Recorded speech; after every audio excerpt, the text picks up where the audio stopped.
The dynamic range that we have on all of the modern cameras is pretty insane. And yet, as photographers, we regularly find ourselves in situations where the dynamic range of the scene, the light and the dark of that scene, extends beyond what the camera can handle. So then you have to make a decision. You have to either choose to expose brighter and you're going to clip some highlights so that you can get the detail in the shadows, or you have to choose to expose darker so that you can save those highlights and then probably lose some of the detail in the shadows. Now, Sony cameras in particular have really great shadow recovery, so there is a lot that you can do if you expose down and then try and lift the shadows in post-production, but you're often gonna get a lot of noise in those shadows because you're literally having to crank the gain on those parts of the picture. And as far as highlight recovery goes, if you're clipping in the highlights, you're gonna get kind of a gray blob. It really doesn't look very good. So if you do find yourself out in one of these situations with your camera and you've got the perfect composition and you wanna make sure that you get all the detail you can from the darkest darks all the way up to the brightest whites, what do you do? Luckily, there is a fix that is in pretty much every modern camera that I'm aware of, and that's exactly what I wanna talk about in this video. So secure the cup and let's get into it.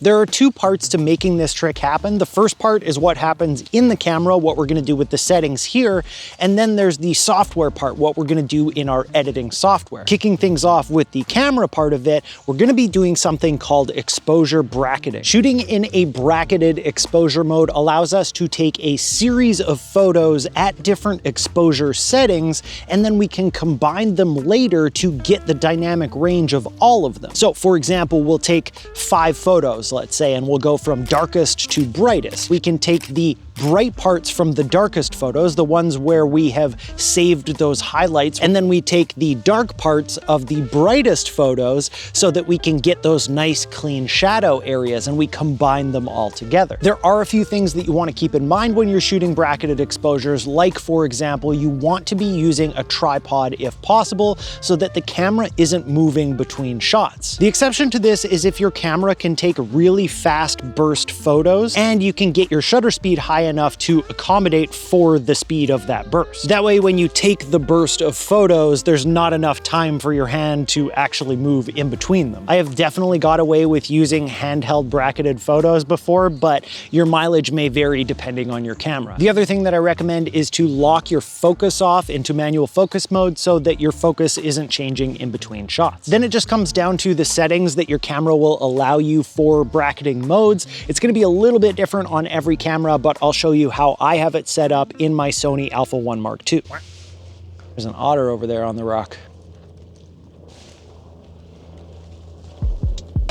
Okay, so I've got my tripod set up here and I've got kind of a composition.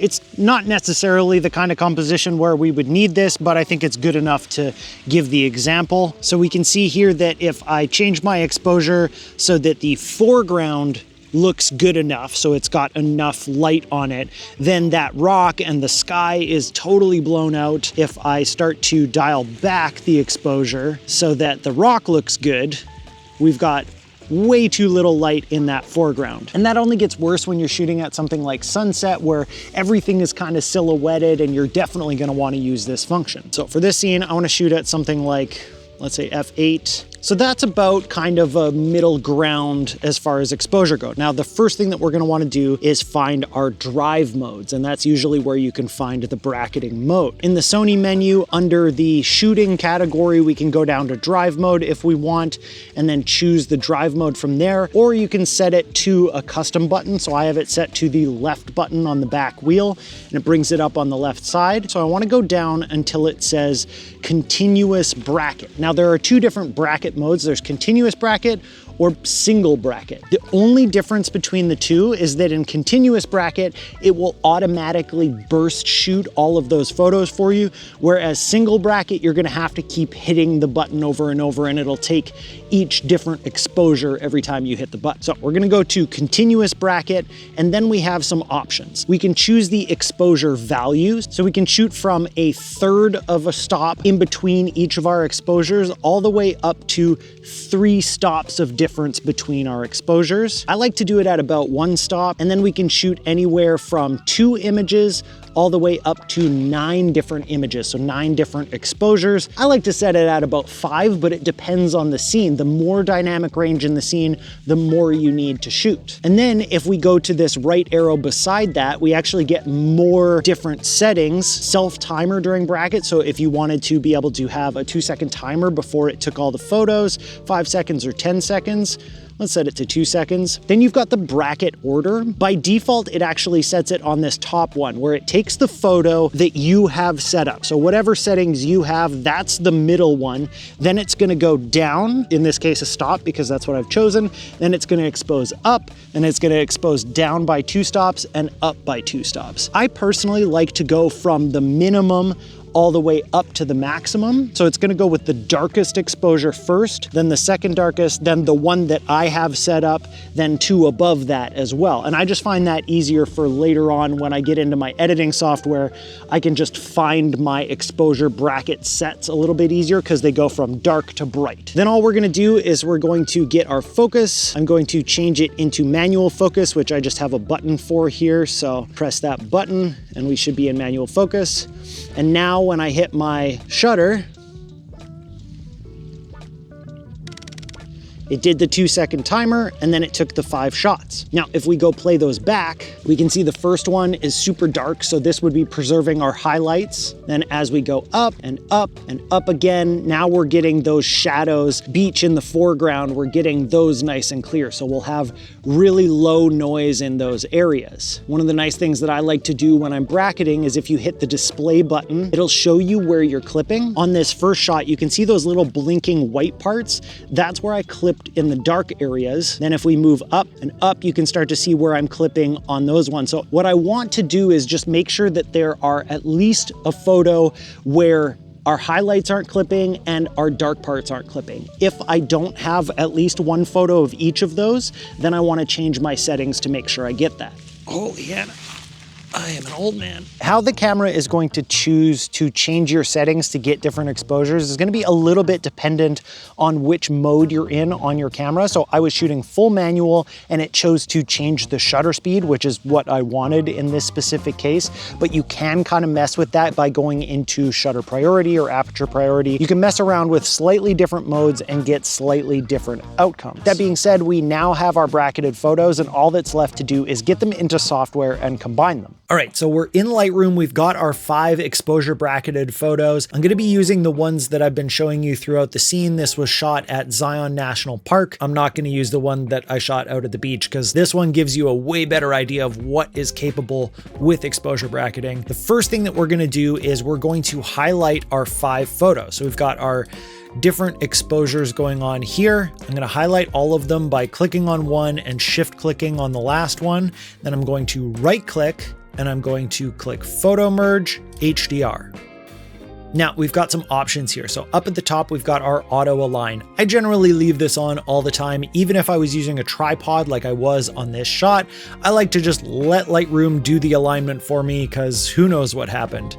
Then we've got our auto settings. Now this is the same as clicking the auto button in the develop module. It's going to change all of those settings once you get it over into the develop module. So you can undo this if you want. It's handy to be able to see what's going on in this little preview window, but it's unnecessary when we're going out, and I'll turn that off before I hit merge. Then we've got our de-ghost amount. So again, I was using a tripod for this shot, so there shouldn't be too much ghosting, but sometimes if there's something moving in the frame, or if you were trying to do it handheld, you might need to do the de-ghosting and it'll try and figure out how to combine those photos together, and you can show the de-ghost overlay. So in this case, because there's nothing really adding any kind of ghosting, it's not really doing anything. Usually it'll be some kind of a color or something over top showing you where there are issues and how it's going to kind of fix it. I'll just leave this on low for now. I'm going to turn off auto settings, and then we've got the option at the bottom to create a stack. So that's just down here in our actual film strip. It'll create them into a little stacked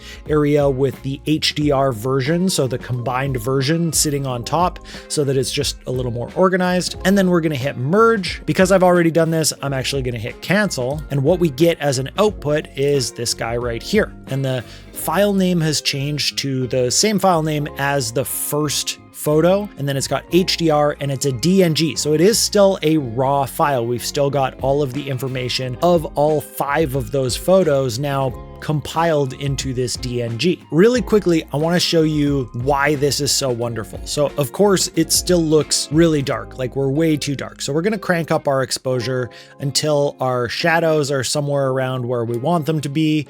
And then I'll pull back my highlights so that my sky is looking a little bit better. So it was that easy to recover all those shadows and keep the highlights in place. Now, why couldn't we just do that on, let's say, number 3 here? This was my kind of 0 exposure.